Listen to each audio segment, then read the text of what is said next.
Mr. Secretary, do you agree that families are struggling across this country with rising costs? Yes or no? I agree that during the first year of office, we did more.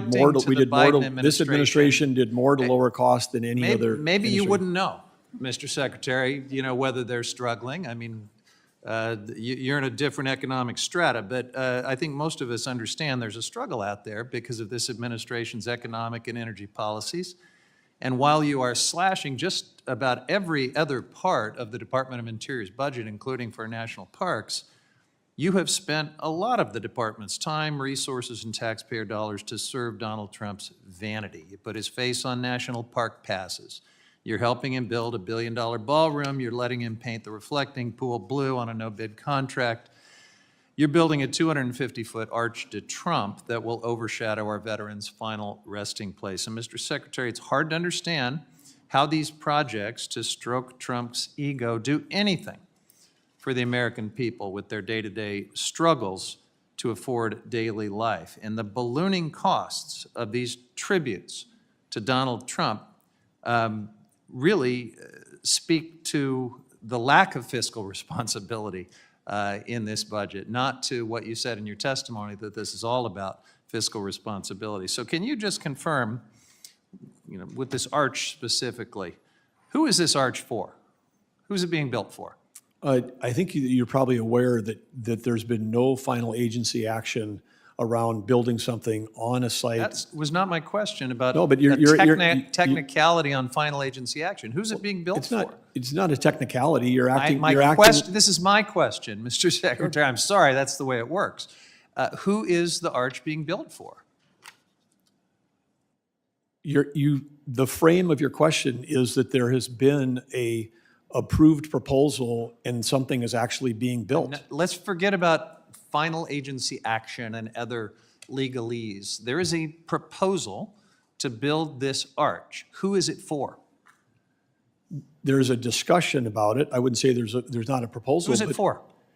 Well, for the American people, just like everything else in this thing, because there are 68 democratic capitals around the free world that have arches, and I guess that somehow the United States building an arch for the people to celebrate. We're going to build one just a little taller than the one in Pyongyang because someone in the White House insists that ours be the biggest. Mr. Secretary, you may not be aware of this, but actually I'm sure you are aware.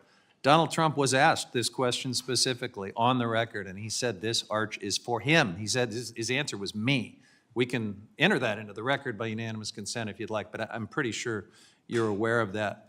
Mr. Secretary, while you're funneling billions into these vanity projects, gas is up by an average of $1.40 a gallon from last year. Americans are paying $1.40 more a gallon, and there's no end in sight to this energy crisis created by the war in Iran. They're the ones who can't afford to keep the lights on and put food on the table.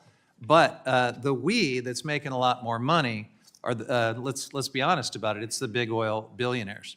Mr. Secretary, you're the energy czar. I mean, is all of this proceeding according to your plan? Is everything going well?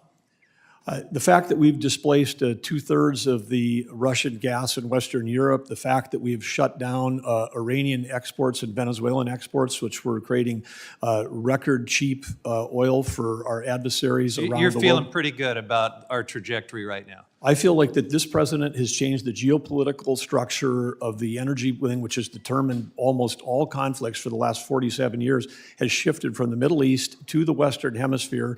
And when Alaska continues to come online to serve our Pacific allies, we're going to see a historic shift. Everything's going great.